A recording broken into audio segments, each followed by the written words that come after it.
All right, September is Blood Cancer Awareness Month, and Amanda is highlighting a local man who gave back after his diagnosis. Howdy doody. Good morning. Hi, good morning. That's what it's all about, right? When you get that diagnosis, it's what can I do after you ring the bell.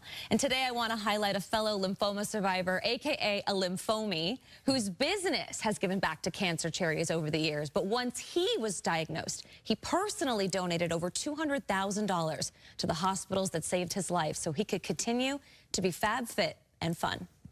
It's really important to kind of spread the word about survivorship and let people know that, you know, there is a life after cancer.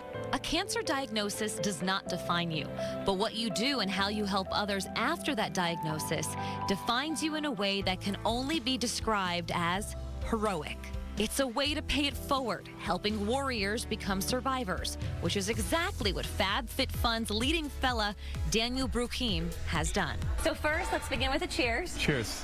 We're cheersing to being in remission from blood cancer. Yeah. We have the same diagnosis, and we share where we got treatment, which was City of Hope, and with the same doctor, too. Dr. Herrera. But Daniel and I didn't meet at City of Hope, even though we had the same doctor and same kind of cancer.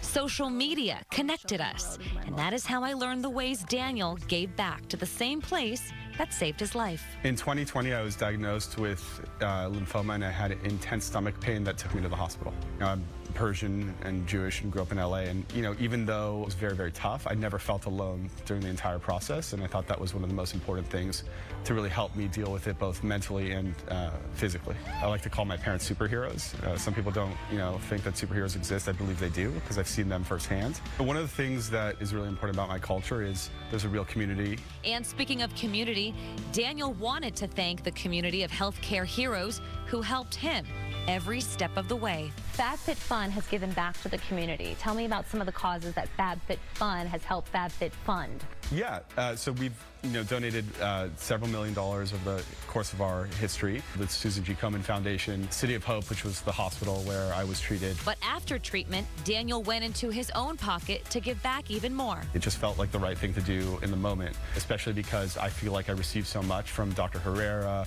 the City of Hope team, the team at Cedars-Sinai, Dr. Ganji, that anything I can do to help them advance their ability to treat patients and make that more successful, I hope I'm able to do much more in the future. And day to day, Daniel focuses on his business while keeping lives fab, fit, and fun. We're a membership, and we like to think of ourselves as the most valuable shopping in the club in the world.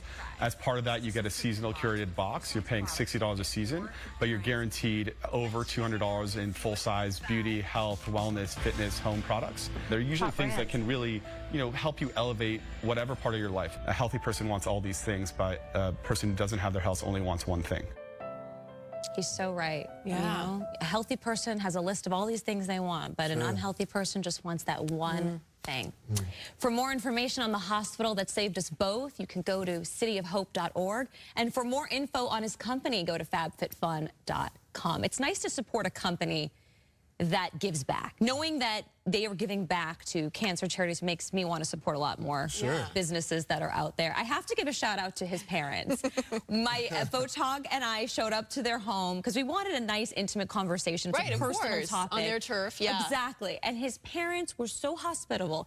There was so much food. Food is a love language, and I was so full when I left. So thank you to Daniel and his wonderful family for their hospitality. You know, Amanda, people like you, people like Daniel who make it their mission after going through cancer to spread awareness and to help other people. It's like a club that you don't want to be in, but it's the strongest club there is. Yes. Honestly. When you share your story, I mean, it helps people to know that they're not alone. Community is so important. Yes. Yesterday I was in Norwalk, and I was at the Northgate Market, and a father named Al came up to me and told me that his daughter Isabella had leukemia, and he didn't know much about it. But when people share, he said that it had helped him, and that's what it's all about. So you never know what people are going through. Exactly. Exactly. Thank you, Amanda, as always, for sharing these stories. Thank you so much.